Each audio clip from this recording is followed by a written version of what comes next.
2015년 12월 13일 주일 오전입니다. 이 시간 우리 각자에게 주시는 하나님 말씀은 마태복음 22장 34절로 40절 말씀입니다. 마태복음 22장 34절로 40절 말씀입니다. 이 시간 우리 각자에게 하시는 하나님의 말씀으로 함께 받겠습니다. 예수께서 사두개인들로 대답할 수 없게 하셨다 함을 바리새인들이 듣고 모였는데 그 중에 한 율법사가 예수를 시험하여 묻되 선생님이여 율법 중에 어느 계명이 크니이까? 예수께서 가라사대 내 마음을 다하고 목숨을 다하고 뜻을 다하여 주 너의 하나님을 사랑하라 하셨으니 이것이 크고 첫째 되는 계명이요 둘째는 그와 같으니 내 이웃을 내 명과 같이 사랑하라 하셨으니 이 두 계명이 온 율법과 선지자의 강령이니라. 아멘.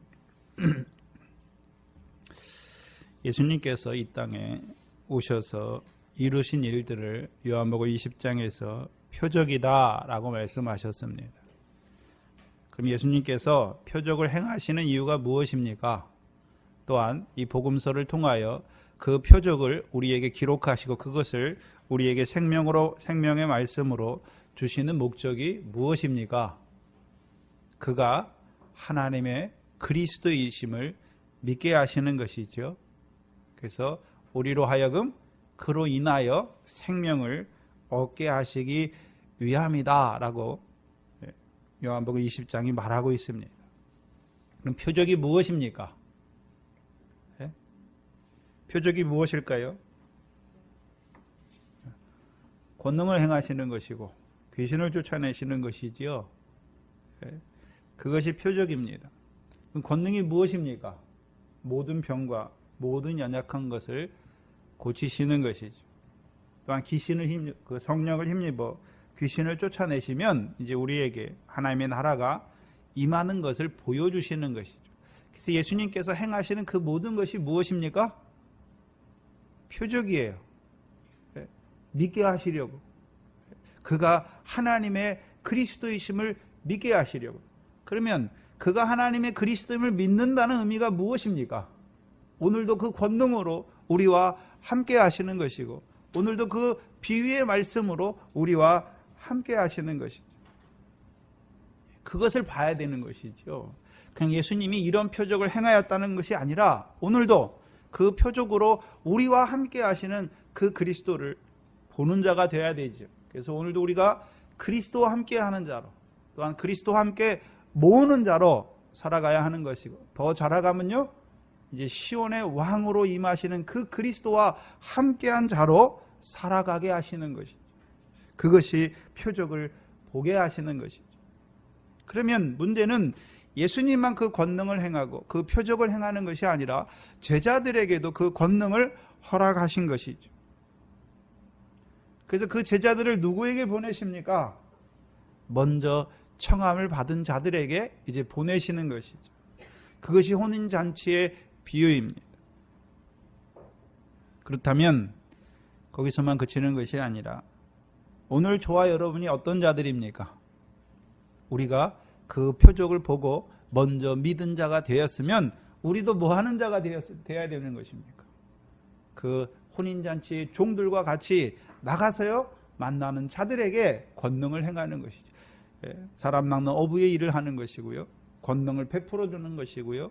그들에게 비유의 말씀을 증거해 주는 것이고 더 자라난 자들에게는요 다윗의 자손으로 시온의 왕으로 임하시는 그 왕이 베푸시는 그 구원을 증거하여 주어서 그들도 그 혼인잔치에 나와서 그 오찬을 먹은 자로 살아가는 그 일로 세우는 것이죠. 그것이 무엇입니까? 그것이 교회가 하는 생명의 역사인 것입니다. 오늘 이 교회를 세우신 목적이 무엇입니까? 사람들이 모여서 하나님을 섬기는 것이 아니라요. 오늘도 하나님의 그리스도임을 증거해 주어서 하나님의 백성들로 그리스도와 함께하는 자로 이제 그리스도 안에서 장성한 분량까지 자라게 하시는 것이죠. 문제는 보내시면 다 믿습니까? 아니죠. 믿지 않는 자들이 있는 것을 또한 보여주시는 것입니다. 그래서 이 혼인잔치의 비유를 통해서 청함을 받았지만 택함을 입지 못한 자들은 결국 어떻게 됩니까? 그 수족이 결박되어 바깥 어두움에 던져지는 자들이 되는 것을 보여주시는 것이죠. 그리고 그 혼인잔치 비유 후에 예수님께 나오는 그 어둠에 내어 던져졌던 나오는 그 유대인들 세 부류를 우리에게 보여주시는 것이죠. 그들이 어떤 자들입니까? 이제 어둠에 던져질 뿐만 아니라 이제 어둠으로 역사하는 자들을 우리에게 보여주시는 것입니다. 근데 예수님께서 왜 그것을 우리에게 기록해서 우리에게 말씀으로 주시느냐 하는 것이죠. 예수님께만 나온 것을 보지 마시고 혼인잔치의 오찬을 먹은 자들에게 어둠으로 역사하는 자들의 역사가 무엇인지를 우리에게 분별하게 해주셔서 우리로 하여금 그 어둠에 붙잡히지 않게 하시는 말씀이에요.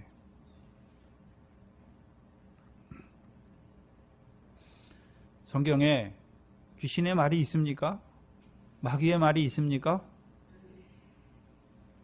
있습니까? 없습니까? 분명히 마귀가 말했잖아요. 마귀가 말하는 게 나오잖아요. 사단이 하나님과 말하는 게 나오고 마귀가 말하는 게 나오지요. 근데 마귀가 말한 것입니까? 하나님의 말씀으로 우리에 기록해 놨잖아요. 성경에. 뭘 보여주시는 것입니까? 오늘도 그 어둠의 역사, 마귀와 사단과 마귀와 귀신을 통하여 우리에게 어떤 역사를 이루어 가시는지를 보여주시고 예수님을 통해서요. 그 역사가 있을 때 말씀으로 어떻게 그것을 하나하나 이겨나가는 것을 우리에게 보여주시는 것이죠. 그럼 그 말씀이 오늘도 우리 안에 있으면 우리도 어떤 자가 되는 것입니까? 먼저 어둠을 분별하게 되는 것이고요. 이제 우리 안에 그 말씀이 살아있으면 그 어둠을 하나하나 이겨나가는 것입니다. 첫 번째, 어둠의 역사가 무엇입니까? 가이사에게 세를 바치는 것이 옳으냐라는 문제지요. 곧 세상 권세와의 문제입니다. 그러면 오찬을 먹은 자들이 있잖아요. 하나님 나라 백성이지요. 그럼 하나님 나라 백성이 하나님 나라에서 살아가잖아요. 근데 문제는 하나님의 백성이 그러면 세상과는 상관없는 자로 살아가는 것입니까? 아니죠. 세상 나라 가운데 살아가요. 근데 문제는 그 세상 나라 가운데 살아갈 때 어떻게 살아가야 되는 것을 보여주시는 것이죠. 주께서. 자, 세상 권세, 그 가이사의 권세 누가 세우셨습니까? 가이사가 선 게 아니에요. 하나님께서 세우신 것이죠. 바로 아수르, 바벨론의 느부갓네살 왕, 또 로마의 가이사 누가 세우셨습니까? 하나님께서 세우셨습니다. 문제는 누구를 위하여 세우셨습니까? 하나님께서 왜 바로를 그렇게 강팍하게 하시는 것입니까? 하나님의 백성을 위해서. 하나님께서 왜 그 바벨론 왕 느부갓네살을 왜 불러오시는 것입니까? 이스라엘 백성의 몽둥이로, 징계의 떡으로 때려주시는 것이죠. 왜 하나님께서 가이사를 세워서 이스라엘을 그 가이사의 손에 붙이신 것입니까? 그것을 바라봐야 되는 것이죠. 근데 올무에 걸리면 하나님 백성이 하나님이 세우신 그 가이사의 권세를 인정치 않는 자들이 돼요.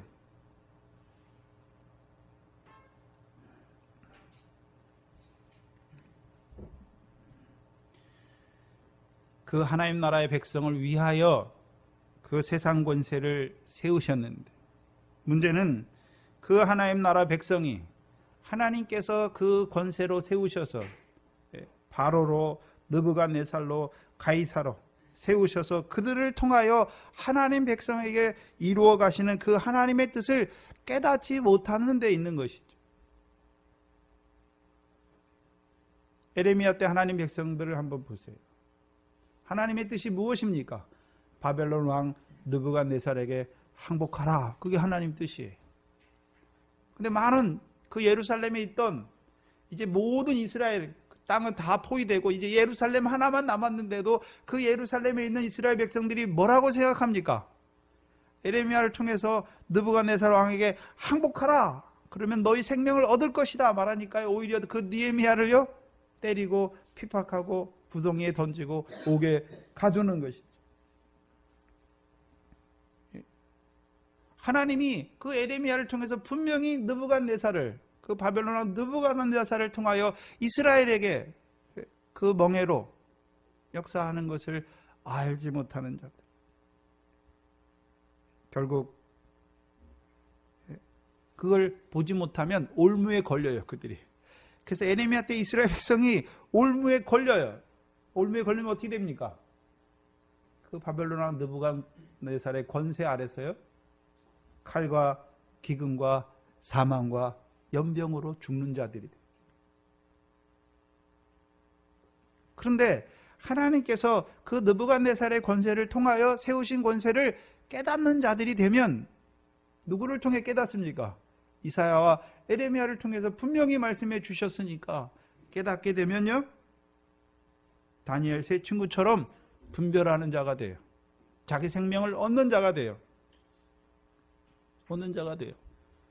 또한 그 안에서 믿음을 자라게 하셔서요, 이제 그 세상 권세를 통하여 지극히 높으신 하나님의 종이라 일컬음 받게 하세요. 다니엘은요, 사시는 하나님의 종이라 하시는 그 인치심을 받게 하시는 거예요. 그래서 세상 권세는 그냥 어떠다가 세우는 것이 아니라 하나님께서 세우셨어요. 누구를 위해서요? 하나님의 백성을 위해서. 그렇다면 오찬을 먹은 자들 앞에 하나님께서 그들을 위하여 세우신 권세는 어떤 권세입니까? 우리가 12월 달 요절의 말씀이죠. 너희가 세상에서 주의 택함을 입은 자인 거로. 세상이 어떻게 합니까? 너희를 미워하느니라.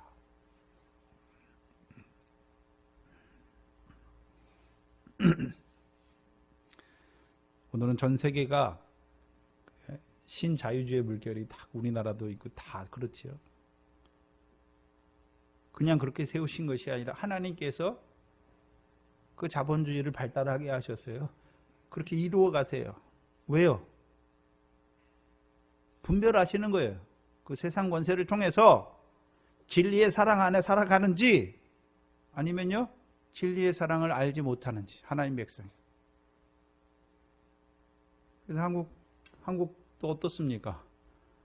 먹고 사는 게 문제예요. 그렇죠?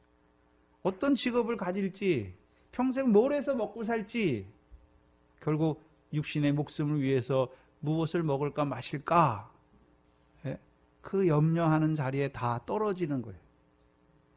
그것이 세상 사람에게는 문제가 아닌데 하나님 백성에게 이 권세를 통하여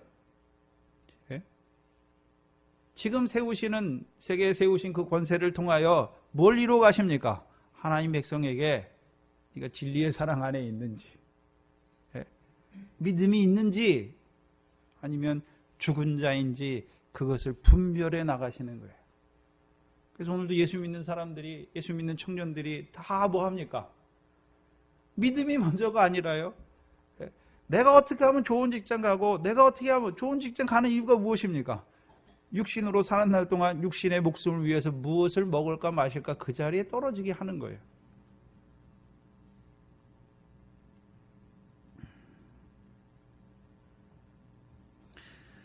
우리가 육신의 목숨만 있으면, 육신의 목숨밖에 없다면, 세상 사람들처럼 우리 육신의 목숨 그거 위에 사는 게 다라면 그렇게 해야지.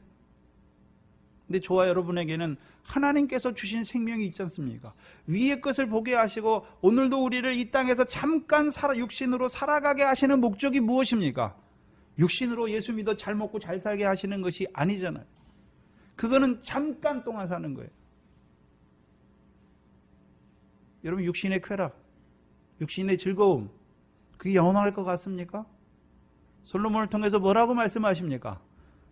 솔로몬은 자기가 보고 싶은 거 다 봤어요. 근데요, 눈은 보아도 족함이 없어요. 족함이 없어요. 솔로몬이 일천궁녀를 가졌잖아요. 그 많은 여자들과 잠자리 했지만 그것도 헛거예요. 이 세상에 솔로몬보다 많이 누려본 자가 어디 있습니까? 솔로몬보다 지혜로웠던 자가 어디 있습니까? 근데 솔로몬이 뭐라고 고백합니까? 해 아래 것을 얻기 위해서 수고하는 그 모든 것은, 그 육신의 눈의 즐거움, 육신의 먹는 것의 즐거움, 그 육신의 생명을 위해 쫓아가는 그 모든 것은 헛되다라고 말씀하시죠. 근데 오늘 하나님 백성이 뭐 하고 있습니까? 그 육신의 생명 목숨을 위해서 무엇을 먹을까가 아니라 누구보다 더 좋은 거, 만난 거, 그거 먹으려고 쫓아다니는 것이죠. 세상이 살기 어려워졌다고 하는데 하나님이 그렇게 하시죠. 왜요? 어둠이 역사하게 하신 거예요. 그래서 믿음이 있는 사람은 더 밝아질 것이고, 믿음이 없는 자들은요, 그 어둠의 역사를 인해서 점점 더 그 육신에 떨어지게 하시는 것이죠. 그걸 구별하시는 거예요. 지금 심판을 이루어가고 계세요, 하나님께서. 그래서 인자가 올 때 믿음을 보겠느냐 말씀하셨잖아요. 믿는다고 하는 자들은 많은데, 하나님 믿는다고 하는 하나님 백성들은 많은데, 하나님께서 보실 때 주의 택함을 입은 자로, 그 오찬을 먹은 자로 예복을 입고 살아가는 자들이 없다는 것을, 많이 없다는 것을 우리에게 보여주시는 것이죠. 그래서 오늘도 오찬을 먹은 자들 앞에 어떤 권세를 세우십니까? 세상 권세를 통하여 무엇을 이루어 가시는지를 알아야 하는 것이죠. 그럼 그 권세가 필요 없습니까? 그 권세가 있어야 이제 세상에서 택함을 받은 자라는 것을 내가 인식하고 그 가운데서 살아가는 거예요. 그래야 내가 세상에 속한 자가 아니라 세상에 나를 세우셨는데, 왜 세우셨습니까? 세상 거 얻기 위해서 세우신 것이 아니라 세상의 소금과 빛으로 세우신 것을 깨닫고 살아가는 자들이 되는 것입니다.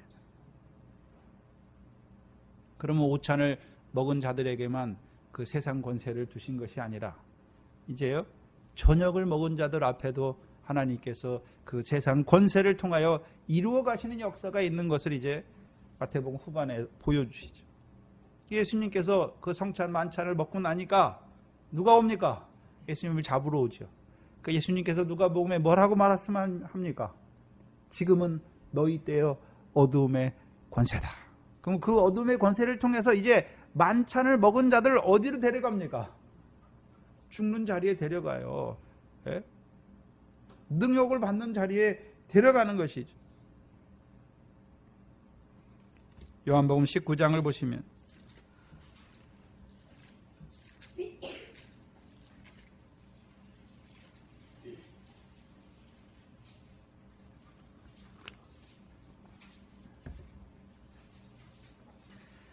요한복음 19장은 예수님이 이제 그 어둠의 권세로 인하여 빌라도의 법정 앞에 서는 것을 보여주시잖아요. 그럼 빌라도는 누가 세웠습니까? 세상 권세예요. 가이사의 권세예요. 그럼 물어봐야죠. 가이사의 권세가 예수님을 죽이는 것이 합당합니까? 합당한 거잖아요. 근데 가이사의 권세가 힘이 세서 예수님을 죽이는 게 아니잖아요. 예수님이 힘이 없어서 가이사에게 끌려가 죽임을 당하는 게 아니지 않습니까? 10절에 빌라도가 가로되 내게 말하지 아니하느냐, 내가 너를 놓을 권세도 있고 십자가에 못 박을 권세도 있는 줄 알지 못하느냐. 돌려야 되나요?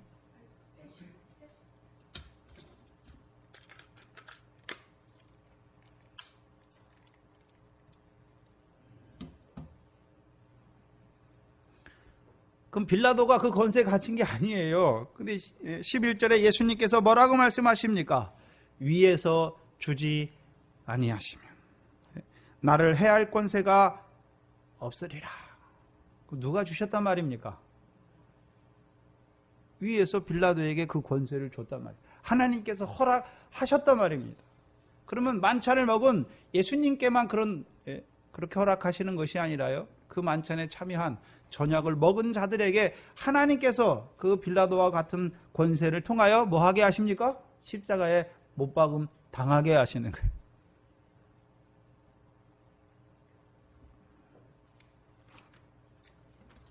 문제는 저녁을 먹지 않으면 그 권세는 없어요. 그 권세로 하나님이 역사하게 하지 않아요. 저녁을 먹은 자들에게 하나님께서 그 빌라도의 권세를 통해서요, 역사하게 하세요. 오찬만 먹으면 빌라도의 권세가 미워하긴 미워하는데 해치진 않아요. 그러면 그 저녁을 먹은 자들 앞에 그 악한 빌라도와 같은 권세를 통하여 이루어 가시는 역사가 무엇입니까? 그래서 계시록 13장인가요? 13장에 보시면 바다에서 올라온 그 짐승에게 42달 동안 일할 권세를 주시죠, 하나님께서. 그들이 하는 일이 무엇입니까? 성도들과 싸워서 이기게 해요. 근데 성도들이 져요, 이상해요. 예? 져요. 근데 그걸 하나님이 허락하셨어요. 그 첫 3년반 환란을 통해서 그 어둠의 권세, 바다에서 올라온 그 짐승을 통하여 성도들을 죽이게 하시는 거예요. 자기들이 이겼다고 하지요. 예수를 십자가에 못 박고서 대제사장 장로들 서기관이 뭐라 그럽니까? 이겼다라고 하는 거예요. 네. 죽었으면 이겼겠죠. 근데 하나님이 그 예수를 주와 그리스도가 되게 하시는 거죠. 그러면 그 마지막 만찬을 먹은 자들에게 어둠의 권세를 통하여 우리를요, 그 첫째 부활의 영광에, 그 순교자의 영광에 들어가기 하시기 위해서 세우신 권세가 되는. 근데 그 권세를 보지 못하면 두려워하게 돼 있어요. 오늘도 오찬을 먹은 자들이 그 세상 권세를 알지 못하면 어떻게 합니까?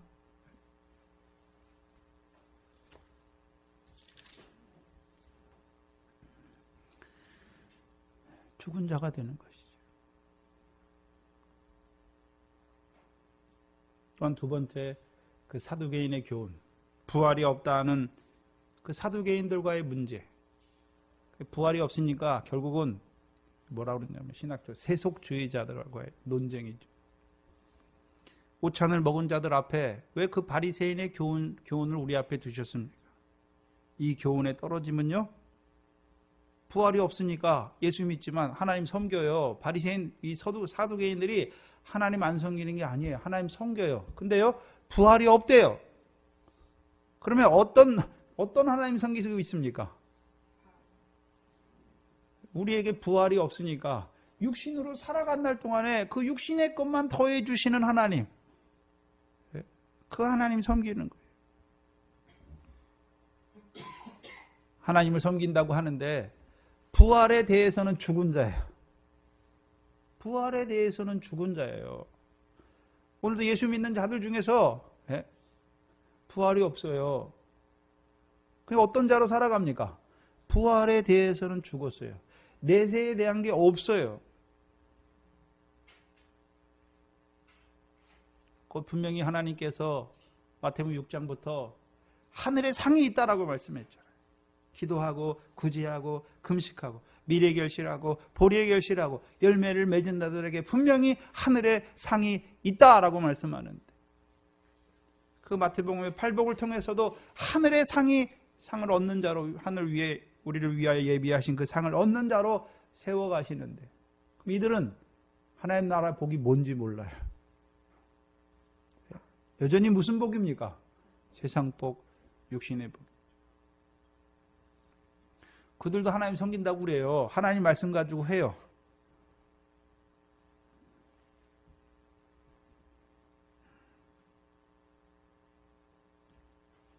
근데 부활이 없어요. 그래서 바리새인도 하나님 섬기고, 사두개인도 하나님 섬기고, 헤롯 당원들도 하나님 섬겨요. 근데 하나님께서 이루어 가시는 역사는 알지 못해요.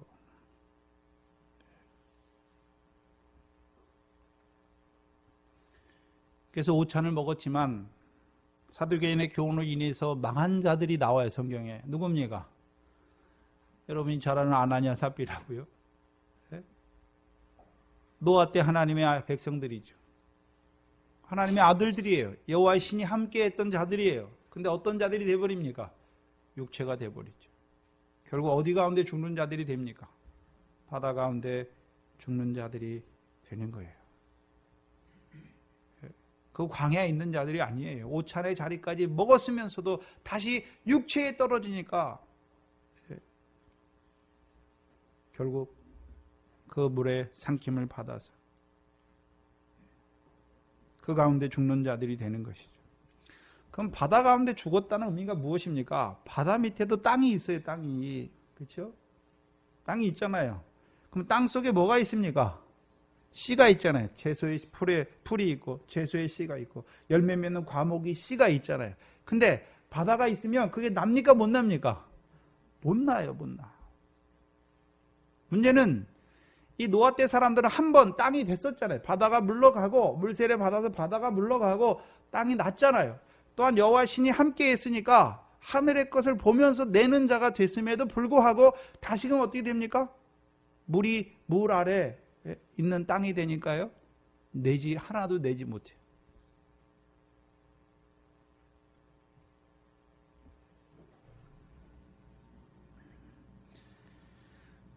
그럼 예수님께서 그 오찬을 먹은 자들에게 어두모 역사하는 자들이 누구인지만 나타내 주시는 것입니까 지금?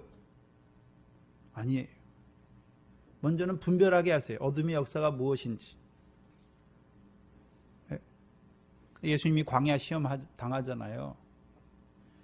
그 먼저는 마귀가 물세례 받고 올라온 자들에게 마귀의 시험이 무엇인지를 드러내 주시기만 하는 것입니까? 그 시험을 이기시는 말씀도 주시는 것입니까? 그 시험을 어떻게 이기는 말씀을 주시잖아요. 이 헤롯 당원들과 사두개인들과 오늘 율법 교사와의 그 대화를 통해서요. 우리에게 뭘 주십니까? 그 어둠의 역사가 무엇인지, 오찬을 먹은 자들 앞에 어둠의 역사가 무엇인지를 먼저 드러내 주시고, 또한 그들과의 말씀을 통해서요, 어떻게 이기는지도 말씀해 주시는 거예요. 그래서 가이사에게 세를 바치는 것이 옳습니까? 바릅니까? 적법합니까? 묻는 자들에게요, 가이사의 것은 가이사에게, 하나님의 것은 하나님에게 바쳐라. 그럼 오찬을 먹은 자들은 이제 어떤 자로 살아가야 되는 것입니까? 가이사의 것은 가이사에게, 하나님의 것은 하나님께 바치는 자로 살아가야죠. 문제는 1차원적인 것만 보면 안 되고요. 그 가이사를 누가 세웠습니까? 하나님이 세웠어요. 그럼 하나님께 바친다는 것, 가이사에게 바친다는 것은 가이사를 통해서 이루어 가고자 하시는 그 하나님의 뜻을 깨닫는 자가 되는 거예요. 다니엘이 하나님이 바벨론에게 붙였잖아요. 바벨론 왕에게 붙였어요. 그러니까 거기 가요. 하나님이 세우신 권세로 알고 가잖아요. 근데 진미를 먹일 때 진미를 먹습니까? 거절합니까? 분별하는 거예요. 바벨론을 그 느부갓네살 왕을 통해서 이루어 가시는 권세를 분별하는 자가 되는 것이죠. 그래서 로마서 13장 1절 이하에서는 모든 권세는 하나님이 세웠다. 그럼 하나님이 세웠으니까 모든 권세가 다 옳은 권세입니까? 아니에요. 여러분 역사상 봐도 악한 권세 히틀러도 있고 너무나 악한 권세 아수르와 바벨론 같은 자들도 있어요. 근데요, 어떤 나라들은 선정을 베푸는 나라 있어요. 고레스와 같은 왕들. 네? 참 백성을 잘 다스리는 왕들. 근데 왕이 됐는데 우리나라에도 아주 악한 왕들이 있잖아요. 왜 왕인지도 몰라요. 백성의 삶이 어떤지도 몰라요. 네? 한 나라의 왕이 됐으면 백성들이 어떻게 살아야 되는지 그걸 네? 그 백성을 위해서 힘써야 될 자들이 쥐색에 빠지고 술에 빠지고 자기 쾌락에 빠져가지고 백성들을 하나도 돌보지 아니하니 백성들이 다 도탄에 빠지는 것이죠.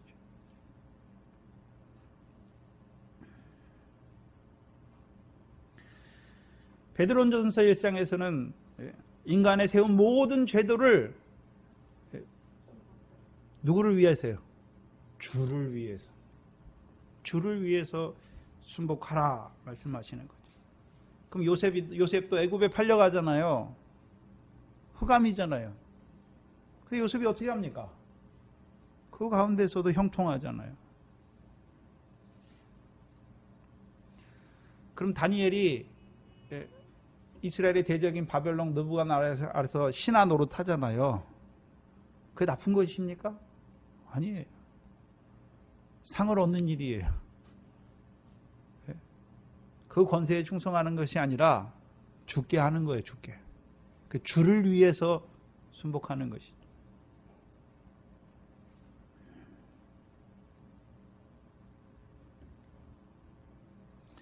그래서 하나님 나라의 백성을 그 세상 권세 아래서 살아가게 하신 뜻이 있어요.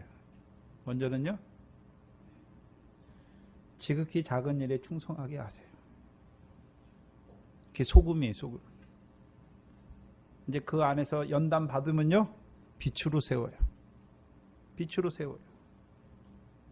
그래서 그 빛을 통해서, 근데 참 빛이 아니라 등불로 세우죠. 그 등불을 통해서 그리스도께 나오게 하는 그 일을 하는 것이죠. 두 번째는 그 사두개인들과의 그 세속자들과의 문제를 통해서 부활이 없다 하는 자들을 통해서 그럼 하나님은 어떤 자입니까? 하나님은 죽은 자의 하나님이 아니라 아브라함의 하나님, 이삭의 하나님, 야곱의 하나님이다. 그걸 읽어보지 못하였느냐? 그 산자의 하나님이다 라고 말씀하시잖아요. 그럼 오늘도 하나님이 오찬을 먹은 자들과 함께 하시죠. 어떤 하나님으로요? 산자의 하나님으로. 그들이 산자가 된 것이 아니라 하나님이 아브라함을 아브라함 되게 하시고 이삭을 이삭 되게 하시고 야곱을 야곱 되게 하신 그 하나님께서 오늘도 살아계셔서 오찬을 먹은 너희와 함께 하셔서 너희도 산자들로 세우시는 것이죠.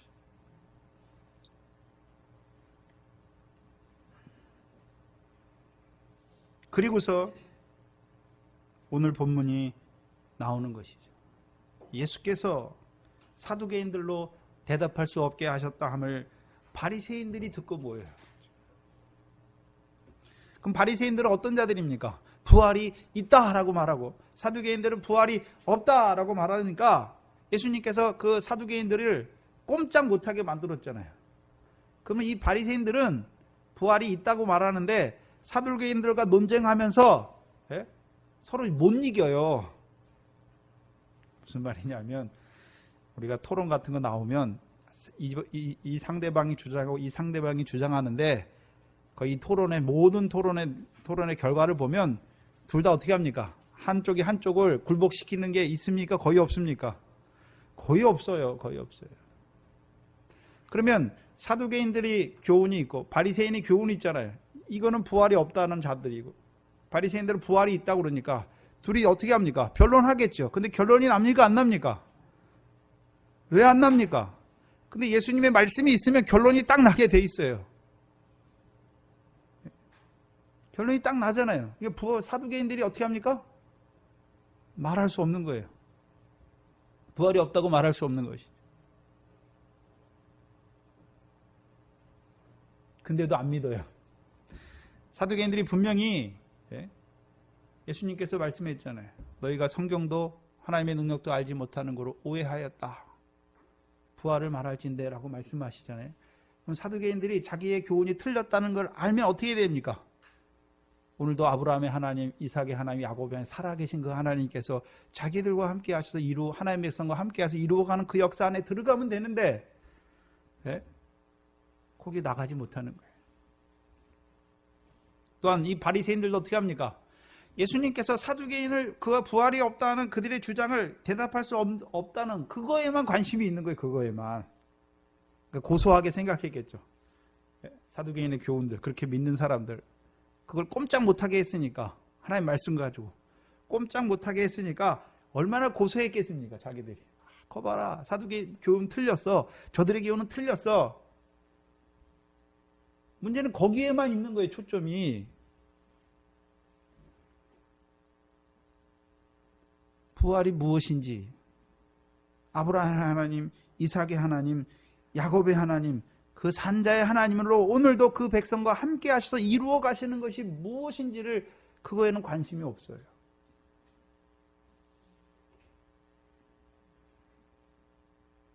오늘도 한국교회가 장로교가 있고 장로교회 안에서도 예장이 있고 여러 교단이 있고 또 감리교가 있고 침례교가 있고 성결교회도 있고 로마 카톨릭도 있고 뭐합니까? 서로 자기네 교리가 옳대. 자기네 교리가 옳대요. 근데요, 교리 논쟁하면요, 이길 사람이 없어요. 왜? 본질을 알지 못하니까. 본질을 꿰뚫지 못하니까. 또 본질을 얘기해줘도요, 아니래요.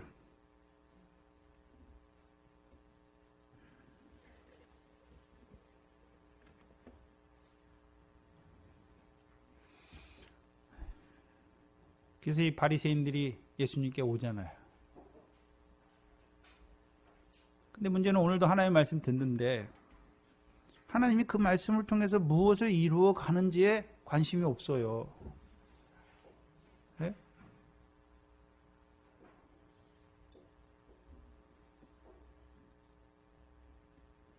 그럼 오늘도 그 산자의 하나님으로 계신 아브라함의 하나님, 이삭의 하나님, 야곱의 하나님.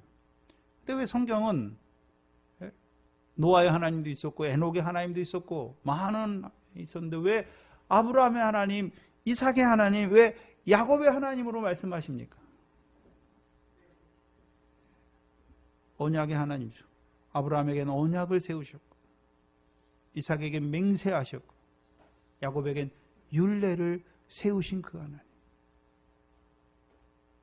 그럼 언약을 세웠는데 아브라함이 언약의 시작이잖아요. 아브라함이 이 땅에 오고 나서 언약이 시작됐습니까? 영원한 때 전부터 하나님이 우리에게 그 영생의 약속을 가지셨잖아요. 창세전에 그리스도 안에서 우리를 택하신 것이죠. 그게 약속이에요. 그것을 이루시기 위해서, 그 영생을 이루시기 위해서 맹세의 말씀대로 누가 오셨습니까? 말씀이 육신이 되어 우리에게 오신 것이죠. 그 아들이 오신 거예요. 그리고 우리를 위하여 멜기세덱의 반차를 쫓아 우리를 위하여 들어가신 거죠. 죽으셨어요. 그거를 히브리서에서는 휘장 안으로 들어가셨다. 우리를 위하여 휘장 안으로 들어가셨다. 곧 지성소에 들어간 거예요. 휘장 안에 뭐가 있습니까?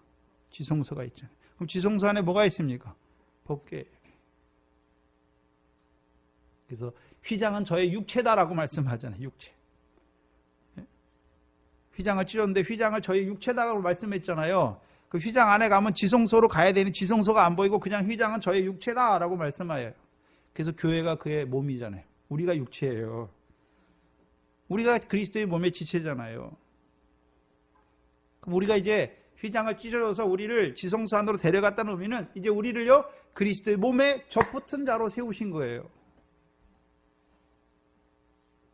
그럼 접붙여 주셨잖아요. 곧 포도나무 가지가 되게 하신 거예요. 참 포도나무의 가지가 되게 하신 거예요. 우리를 그리스도의 몸에 접붙여 주셨어요. 그럼 접붙여 주시면 어떻게 합니까? 빌립보서 3장 21절이죠.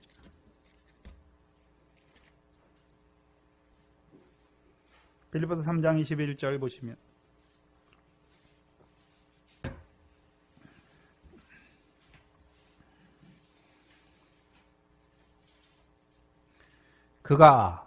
그가로 시작하는데 그는 누굽니까? 20절에 구원하는 자 우리 주 예수 그리스도죠.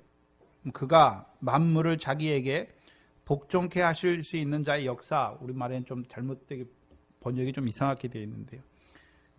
만물을 자기에게 복종케 하실 수 있는 능력이에요. 능력으로 하시는 일이 무엇입니까? 우리의 낮은 몸을 자기의 영광의 몸의 형체와 같이 변케 하신다.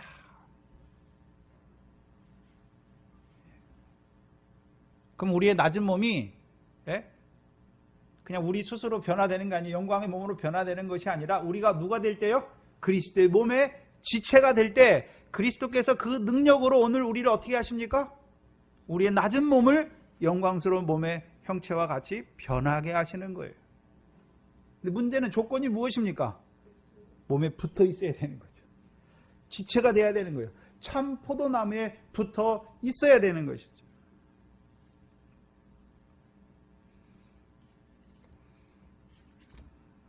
그래서 이 말씀을 준비하면서요. 고린도서 10장을 보시면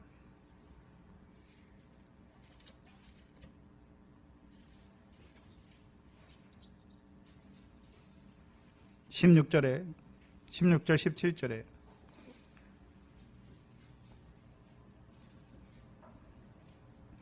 우리가 축복하는 바 축복의 잔은 그리스도의 피에 참여함이 아니며 우리가 떼는 떡은 그리스도의 몸에 참여함이 아니냐. 근데 여기는 순서가 바뀌었잖아요.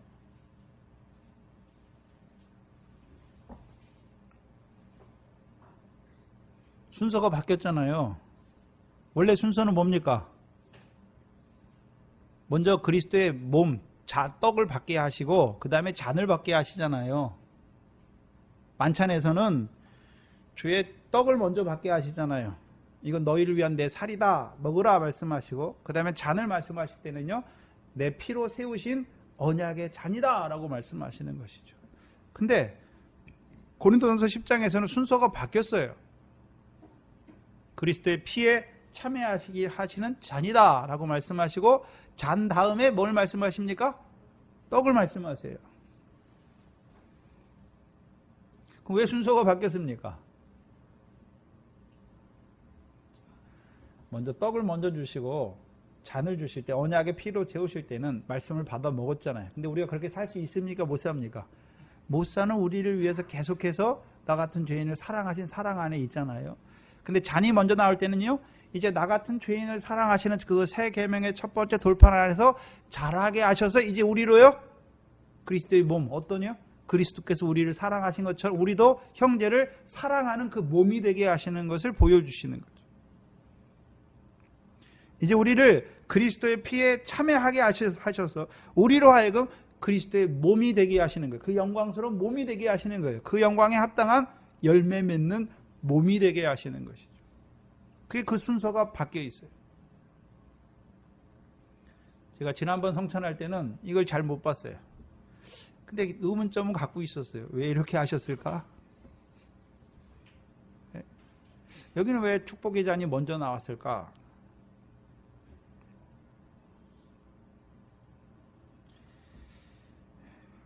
낮아지니까 보이더라고요.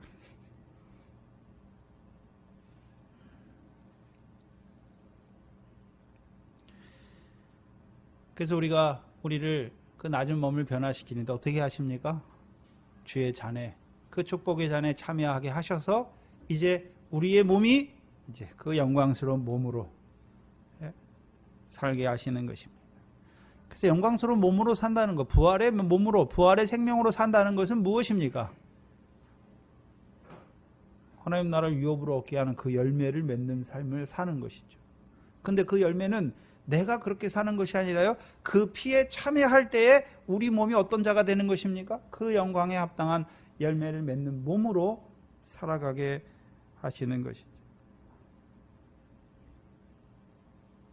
먼저는요, 잔과 떡과 잔을 먹게 하시고 이제 그들에게 이제 그리스도의 잔을 통해서 영광스러운 몸으로 세우시는 것입니다.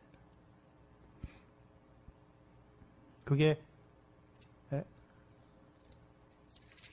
아브라함의 하나님, 이삭의 하나님, 야곱의 하나님이 오늘도 함께 하셔서 우리를 이루어 가세요. 그래서 오늘도 우리가 그렇게 사는 것이 아니라 그 능력으로 우리의 낮은 몸을 그 영광의 몸의 형상과 같이 변화시켜 주시는 것이죠. 그게 부활이에요. 그게 부활의 생명이죠. 근데 이 바리새인들은 근데 그리스도와 함께 하지 않아요. 또한 그리스도의 권세, 그 권세가 무엇을 이루시는지를 알지 못하는 것이죠. 그리고요, 또 들으려고도 하지 않아요. 왜 그렇습니까? 귀머거리 독사가 돼 있어요. 그래서 요한복음 4장 33절에는 보시면 요한복음 8장 43절입니다.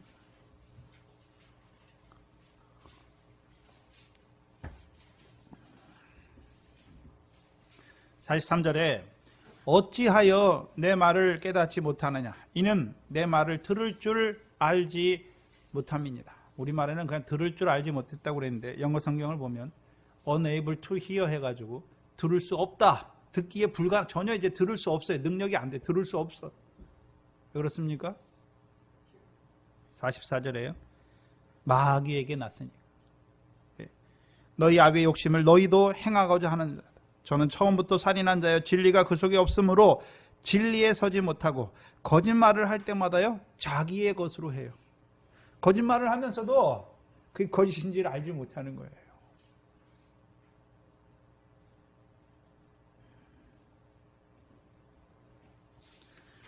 이제 그 어둠에 쫓겨난 자들, 어둠으로 역사하는 자들은 그 말씀을 통해서 아무리 말씀을 봐도 그걸 깨닫지 못해요. 이제 그들 중에 한 율법사가 나와서 예수님께 묻는 것이죠. 근데 묻습니까? 시험하는 것입니까? 시험하고 있어요, 시험. 봐야 되는 것은 그때만 그 시험이 있는 것이 아니라 우리에게도 그 시험이 있는 것을 보여주시는 거예요. 선생님이요, 율법 중에 어느 계명이 크니까? 그럼 율법사 전제를 해야 되는데 이 율법사는 새 계명 아래에 있습니까? 옛 계명 아래에 있습니까? 옛 계명 아래에 있어요.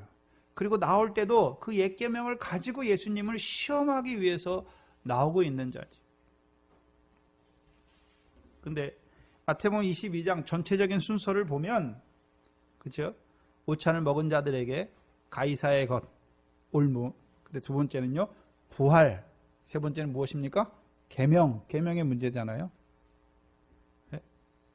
그 세 개가 그냥 이렇게 그냥 아무렇게나 나온 것이 아니라 왜 율법사가 매일 먼저 나와야 되는데 왜 헤롯 당원들이 맨 앞에 나오고 두 번째 부활에 대한 문제가 나오고 사두개인의 교훈이 나오고 마지막에 율법사 그 계명에 가지고 왜 나옵니까? 오찬을 먹은 자들을 이제요 하나님 나라 백성을 세상 가운데 살아가게 하시는 거예요. 그럼 왜 우리를 하나님 나라 백성인데 왜 세상 가운데 살아가게 하시는 목적이 무엇입니까? 부활로 영광스러운 부활을 예비하는 자로 살리시기 위해서. 그러면 부활은 무엇으로 이루어지는 것입니까? 우리가 그 영광스러운 부활을 이루는데 무엇을 가지고 이룹니까? 율법이. 계명이에요. 그 이면적인 배경 안에서 우리에게 나타내 주시는 거예요. 우리가 오찬을 먹었잖아요. 그럼 오찬을 먹었으면 그냥 교회 안에서만 우리끼리만 살지 왜 우리를 그 세상 권세 아래서 주의 택함을 입은 자로 살아가게 하시는 것입니까? 세상 가운데서 열매 맺게 하신 세상 가운데서요 부활에 대해 부활의 생명을 예비하는 자로 살게 하시는 부활의 생명으로 살리시는 것이죠. 근데 그럼 우리를 어떻게 그 영광스러운 부활에 합당한 자로 무엇을 가지고 살리십니까? 율법이에요. 계명을 가지고. 그래 그 세 가지가 이렇게 나오잖아요.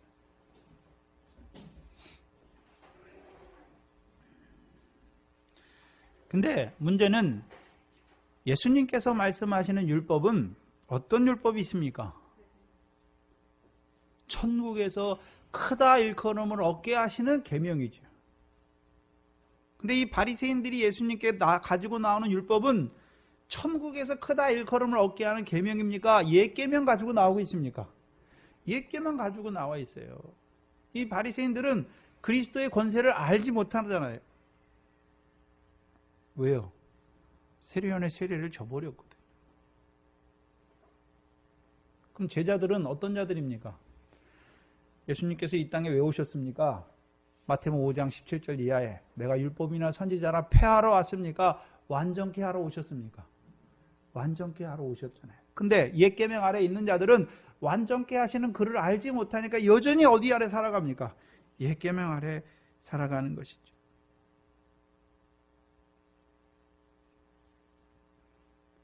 오늘도 예수님께서 이 땅에 오셔서 뭘 이루시는지 알지 못하니까 하나님의 말씀을 알긴 알아요. 하나님 백성이라고 말하는데요. 옛 계명 아래에서 살아가. 옛 계명 아래에서. 그들에게 예수님께서 뭐라 그럽니까? 어느 계명이 크니까 그러면 바리새인들을 봐야 되는 이 율법사를 봐야 되는데 율법사는 부활이 있다고 말하죠. 부활이 있잖아요, 분명히. 그러면 그 부활, 우리에게 있는데, 그 영광스러운 부활이 있는데, 그럼 부활은 무엇을 통해 이루어지는 것입니까? 내가 율법을 지켜 행할 때 그 영광스러운 부활이 되는 거예요. 자기 의잖아요. 의는 분명히 상이 있잖아요, 부활 때. 근데 바리새인들은 어떤 의입니까? 자기 의잖아요. 율법을 내가 지키는 의잖아요. 그럼 이 바리새인 율법사가 나와서 묻는데 어느 계명이 크니까 묻는 이유가 무엇입니까? 작은 것은요, 버려도 되는 거예요. 작은 것은 버려도 되는 거예요. 그럼 작은 것을 버리는 자들은 어떤 자들입니까? 지극히 작은 일은 충성 안 해요. 지극히 작은 자에게는 안 해요.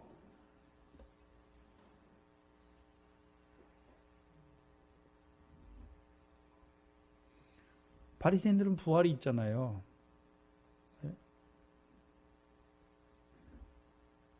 근데요, 자기의 율법을 내가 지켜서 율법의 행위로 내가 의롭다함을 얻으려고 하는 그 자리에 서는 것이죠.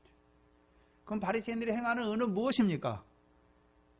외식이잖아요. 사람의 칭찬과 영광이죠. 사람이 볼 때 크게 여기는 의잖아요. 사람이 하찮게 여기는 그건 안 해요.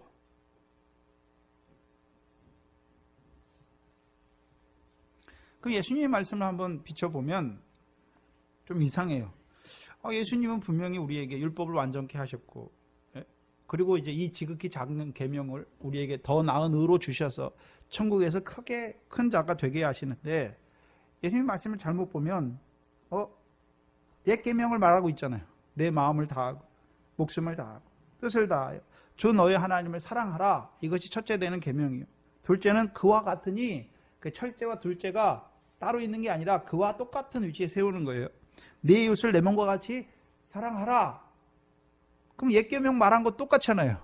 우리가 내 마음을 다하고 뜻을 다하고 목숨을 다해서 하나님을 사랑해야 되고, 또 그와 같이 내 이웃을 내 몸과 같이 사랑해야 되는 것이죠. 근데 우리말 성경에 좀 번역이 이상하게 돼서 그래요.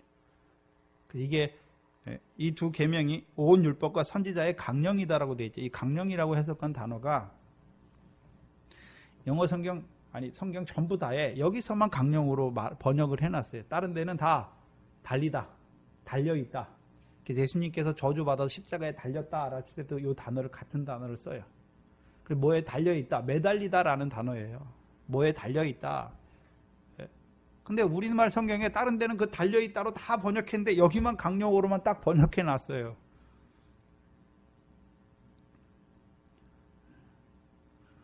그럼 달려있다라는 말이 무엇입니까?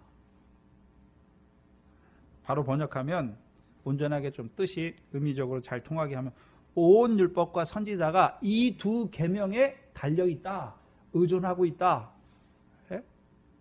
그럼 온 율법과 선지자가 이 두 계명에 달려있다라고 말씀하세요. 그렇다면 율법과 선지자, 그럼 선지자들 중에 하나님 백성에게 내 목숨을 다하고 힘을 다 하나님 사랑하고 이웃을 내 몸과 같이 사랑하라. 그것을 너희가 이루라. 율법의 의로, 율법의 행위로 의롭다함을 얻으라 라고 가르친 선지자가 있습니까? 없어요. 율법 왜 주셨습니까?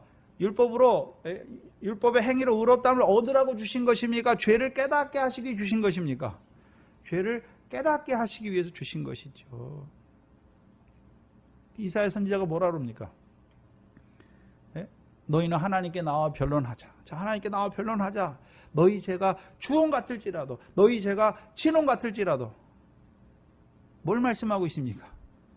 너희는 율법으로는 의를 행하는 게 아니야. 너희가 율법으로 죄를, 하지만 그 죄인을 하나님이 사랑하시는 걸 보여주는 거예요. 문제는 그 선지자를 통해서 주시는, 선지자의 백성이면서도 선지자를 통해서, 그 율법을 통해서 뭘 이루시는지를 알지 못하니까 이 바리새인들은 어떤 자가 됩니까? 율법의 행위로 자기를 의롭다 하는, 그것을 주장하는 율법주의자들이 되는 것이죠. 온 율법이 이 두 계명에 달려 있잖아요. 그러면 이 두 계명, 그러면 우리가 사람이 이 두 계명을 지킬 수 있습니까? 없다는 걸 보여주시잖아요. 어떻게 우리가 우리의 마음을 다해서, 그럼 마음을 다하지 않는 것은 다 무엇입니까? 계명을 지키지 못하는 거예요. 여러분의 뜻을 다하지 아니하고 여러분의 목숨을 다하지 아니하고 다해서 하나님 사랑하지 못하면 그 계명 지키지 못하잖아요. 그러면 지킬 수 있는 계명입니까? 없는 계명입니까? 없는 거라는 걸 말씀해 주시는 거죠. 그러면 그와 같이예요. 내 이웃도 사랑하는 거죠. 내 이웃도 어떻게 사랑해야 됩니까? 내 마음을 다하고 내 뜻을 다하고 내 목숨을 다해서 내 이웃을 사랑할 수 있습니까? 없어요. 그와 같이니까 하나님을 사랑하는 방식으로 너희가 이웃도 그와 같이 사랑해야 돼요. 근데 그렇게 할 수 있습니까? 없습니까? 없다는 것을 보여주시는 것이죠.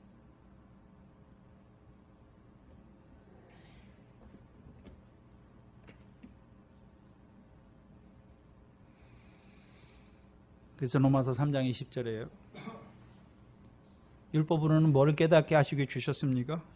죄를 깨닫게 하시기 위해서 주신 것입니다. 로마서 3장 21절을 보시면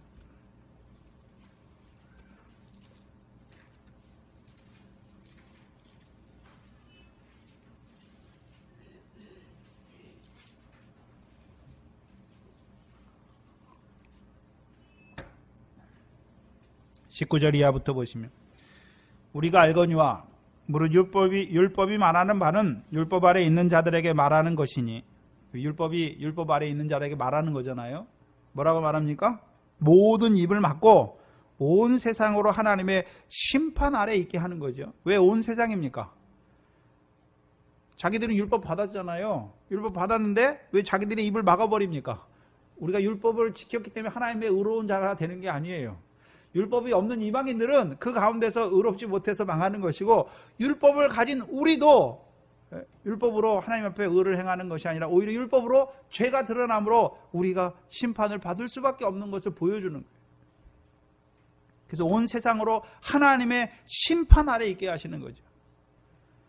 하나님의 말씀을 받은, 율법의 말씀을 받은 너희도, 율법이 없는 자들은 그냥 그 죄 가운데서 망하는 것이고, 율법을 받은 너희도 율법으로 죄를 깨닫게 하시니까, 율법은 하나님의 백성, 거룩한 백성으로 세우시기 위해서 주셨는데 오히려 그 율법을 가지고 자기가 더러운 자가 되니까 심판을 받을 수밖에 없는 것을 보여주시죠.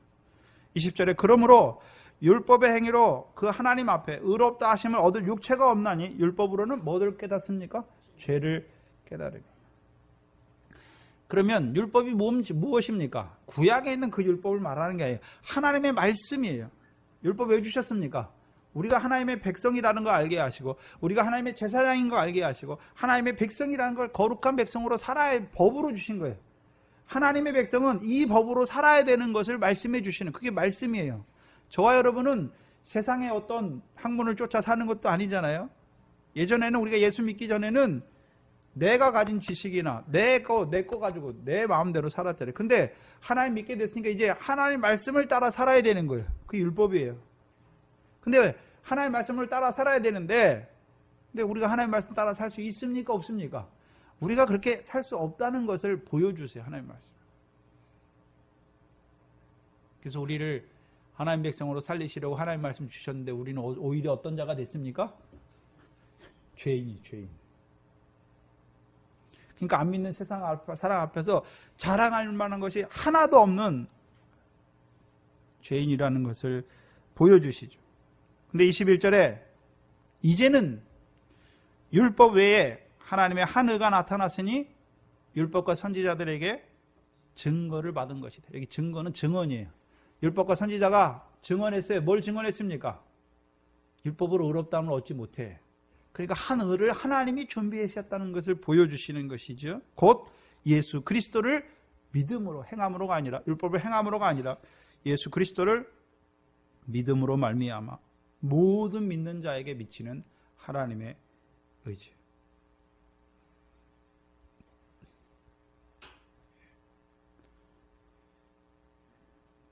그래서 우리가 하나님 말씀 지켜서 의롭다함을 받는 것이 아니라 그 하나님 말씀을 받았음에도 불구하고 오히려요, 지킬 수 없는 죄인인 것을 보여주시는 것이죠. 근데 우리를 위하여 하나님이 한 의를 예비하셨잖아요. 누굽니까? 예수 그리스도. 그래서 구약에서도 율법 주셨잖아요. 율법. 그 율법만 딱 주시고 끝났습니까? 율법을 통해서 성막도 지키게 하셨습니까? 그럼 성막에 누가 나갑니까? 율법으로 죄를 깨닫는 자들이 성막에 나가요. 그럼 성막의 모형은 누굽니까? 예수 그리스도가 성막이죠. 오늘도 우리가 하나님 백성이에요. 근데 우리가 하나님 말씀 지켜 의롭게 되는 것이 아니라 오히려 하나님 말씀대로 살지 못함으로 다시 죄를 범하는 우리를 다시 어떻게 해요? 그 성막으로 인도하여 주셔서 죄가 더한 곳에 은혜가 넘치게 하시는 그 하나님이죠. 그래서 마태복음 5장 17절 이하의 구조가 무엇입니까? 율법과 선지자를 완전케 하셨죠. 그리고 이제 이 지극히 작은 계명으로 우리에게 주셨어요. 그렇죠? 근데 그 계명은 어떤 계명입니까? 천국에서 큰 자가 되게 하시는 계명을 주셨는데, 근데 우리가 그 계명대로 삽니까? 못 삽니까? 살지 못해요. 이것을 먼저 행하고 가르치는 자는 천국에서 큰데, 근데 우리가 어떨 때가 많습니까? 지극히 작은 계명을 버릴 때가 많잖아요. 버릴 때가 많아요. 버리면 어떻게 됩니까? 내가 의로운 줄 알아요. 내가 잘난 줄 알아요. 그러니까 형제를 헤아리게 돼요. 비판하고 판단하게 돼요. 근데요, 그 계명이 내 안에 있으면요, 내가 죄인인데 누구를 판단하고 누구를 헤아립니까? 시작이 무엇입니까? 우리가 하나님 나라 들어와서 오찬을 먹어서 우리가 의로운 것이 아니라 여전히 우리를 사랑하시는 그 사랑 안에서 자라게 하시는 것을 보여주시는 것이죠. 그래서 로마서 4장 5절 이하의 말씀과 같이 우리가 경건한 자, 율법을 행하니까 의로운 자가 되는 것이 아니라 경건치 아니한 우리를 의롭다 하시는 그 하나님의 의를 믿는 믿음 안에 세우시는 거예요. 그 믿음이 있어야 이제 믿음으로 나아가게 돼요. 그럼 두 번째 믿음은 무엇이겠습니까? 죄가 더한 것에 은혜로 충만하게 하셨으니까 그 은혜 안에서 이제 진리로 충만하게 하셔서 이제 의를, 그 지극히 작은 의를 성령 안에서 이루는 자로 우리를 세워 가시는 것입니다. 근데 문제는 이 바리새인들의 교훈에 걸리면 어떻게 됩니까? 갈라디아 교회처럼 돼요. 율법에 성령을 따라놨어요. 그리스도의 복음으로 성령을 따라놨고 위의 것을 봤어요. 근데 이 교훈을 넘어서지 못하면, 이 교훈에 떨어지면 어떻게 됩니까? 율법의 행위로 의롭다함을 얻으려는 자들이 돼요. 결국 어떻게 성령으로 시작했지만 육체로 마치는 자들이 되는 것을 보여주시죠. 그들이 누굽니까? 25장에, 마태복음 25장의 좌편에 있는 자들이에요. 좌편에 있는 자들, 자기들은 하나님 사랑한다고 막 했어요. 근데 어떻습니까? 이 바리새인 예수님처럼 자기 마음을 다하고 목숨을 다하고 힘을 다해 자기는 하나님 사랑한다고 했어요. 근데 예수님께서 뭐라 그럽니까? 네? 불법이에요. 지극히 작은 자 하나에게 하지 아니한 것이. 그럼 이들은 어떻습니까? 하나님께 한다고 했는데 지극히 작은 자는 버렸어요. 지극히 작은 계명은 버린 자들. 마태복음 7장 21절 말씀과 같이 우리가 주의 이름으로 뭣도 하고 뭣도 하고 뭣도 했는데요. 불법이죠.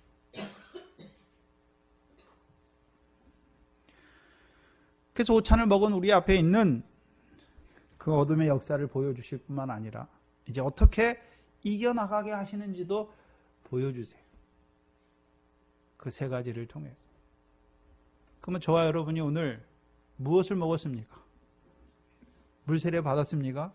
아직 광야 연단. 이제 하나님 나라에 들어왔습니까? 아직 오찬을 먹지 못했으면 여전히 미래 결실을 하고 가는 거예요. 근데 오찬을 먹었습니까? 그러면 이제 우리 앞에 무엇이 있습니까? 우리를 이제 하나님 나라 백성으로 세상 가운데 살게 하시고 오늘도 그 아브라함의 하나님이 우리와 함께 하셔서 이루어 가시고 그 부활의 산소마로 이루어 가시고 이제 우리에게 그 율법을 주셔서 이루어 가시는 것이 무엇인지를 깨닫게 하시는 것이죠.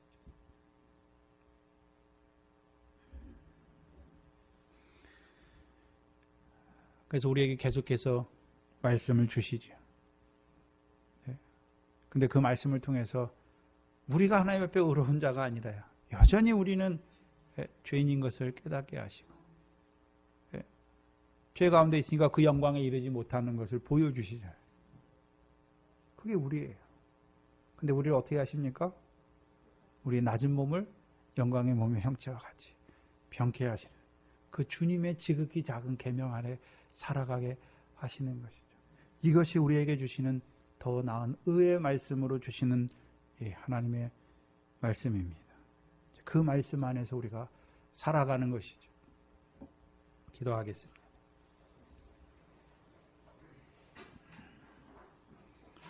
하나님 감사합니다.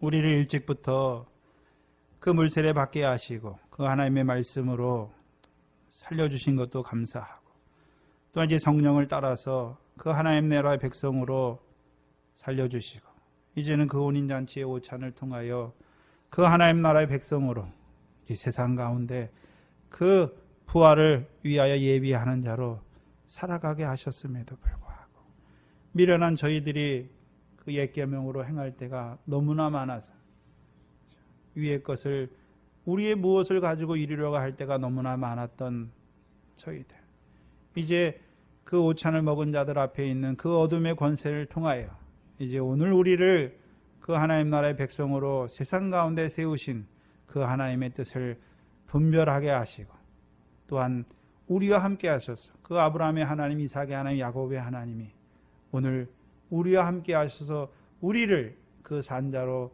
살리시며 이제는 그 하나님의 이 지극히 작은 계명을 행하며 가르치는 자로 세우시기 위하여 오늘도 말씀하여 주시니 감사합니다. 늘 미련하고 어리석은 우리들이오니 이 지극히 성령 안에서 이 지극히 작은 계명을 행하고 가르치는 교회가 되게 하여 주시옵소서.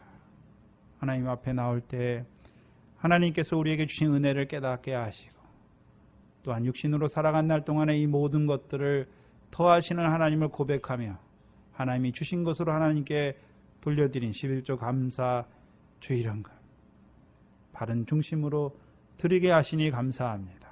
또한 그것으로 우리의 하늘의 보화가 있게 하시니 감사합니다.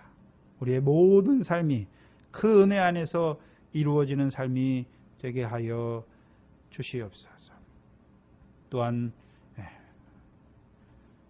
회복 가운데 있는 우리 김명민 지사님 늘 하나님께서 긍휼히 여겨주시옵시고 또한 이 모든 기회를 통하여 하나님의 인자와 긍휼을 맛보는 귀한 은혜의 시간 되어지게 하여 주시옵소서. 또한 우리에게 하나님이 주신 태열매를 주신 우리의 육신의 자녀들을 불쌍히 여겨주시옵시고 그들에게도 우리에게 주신 은혜를 더하여 주셔서 그들도 우리와 같은 그 하나님 나라의 백성으로 그 유업을 얻기에 합당한 자로 은혜 내려 주시옵소서. 예수님의 이름으로 기도하옵나이다. 아멘. 찬송가 415장입니다.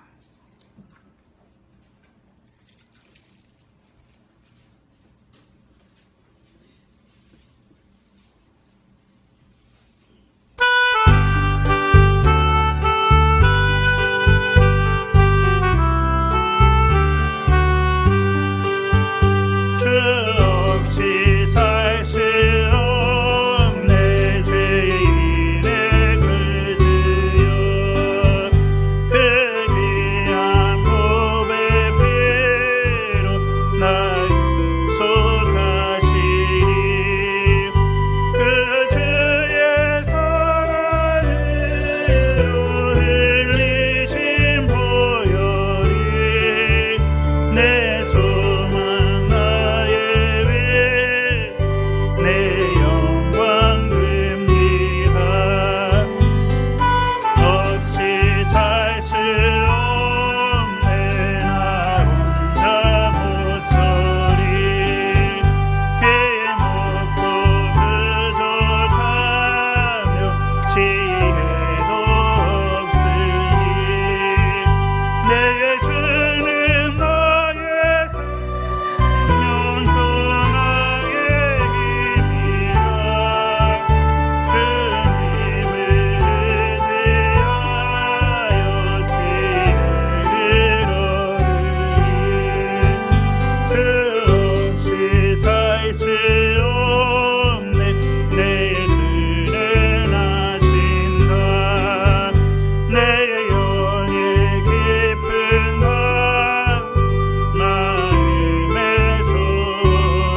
금요일, 토요일 남지동산의 임직식 잘 다녀왔습니다.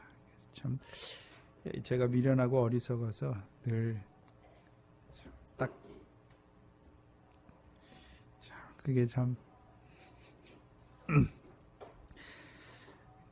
하나님이 하신 일이 참 감사하지요. 그래서 우리는 하나님 앞에 늘 잘못한 것밖에 없습니다. 그래, 그걸 겪으면서 참 돌아오는 버스 안에서 참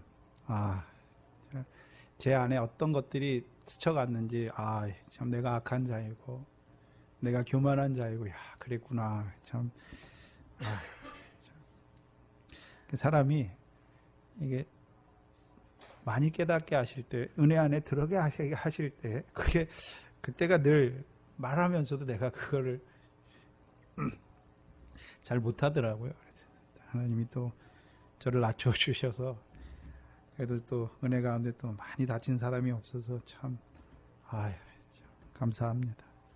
그래서 함께 다녀오셔서 감사하고요. 그래서 또 남지동산교회도 또 이 생명으로 나가는 것을 또 보게 하시고 또 힘없게 하시고 서로 기도로 교제하시고 하시길 바랍니다.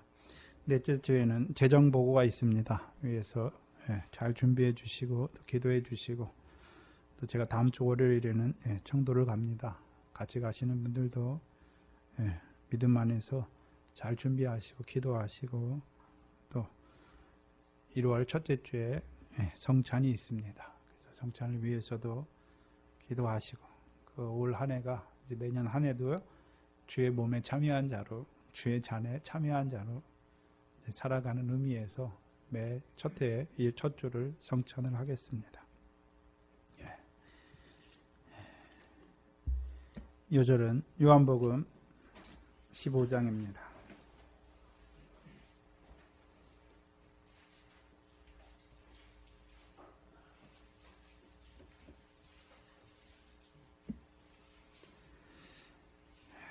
요한복음 15장 18절로 20절입니다. 함께 읽겠습니다. 세상이 너희를 미워하면 너희보다 먼저 나를 미워한 줄을 알라. 너희가 세상에 속하였으면 세상이 자기의 것을 사랑할 터이나 너희는 세상에 속한 자가 아니요 도리어 세상에서 나의 택함을 입은 자인 고로 세상이 너희를 미워하느니라. 내가 너희더러 종이 주인보다 더 크지 못하다 한 말을 기억하라. 사람들이 나를 핍박하였은즉 너희도 핍박할 터이요 내 말을 지키었은즉 너희 마도 지킬 터이라. 아멘. 하나님의 복을 받겠습니다. 지금 우리 주 예수 그리스도의 무한하신 은혜와 아버지 하나님의 지극히 큰 사랑과 성령 하나님의 감화, 감동하심이 오늘도 이 지극히 작은 계명을 행하고 가르치는 자들의 머리 위에 이제로부터 영원까지 함께 있을지어다. 아멘.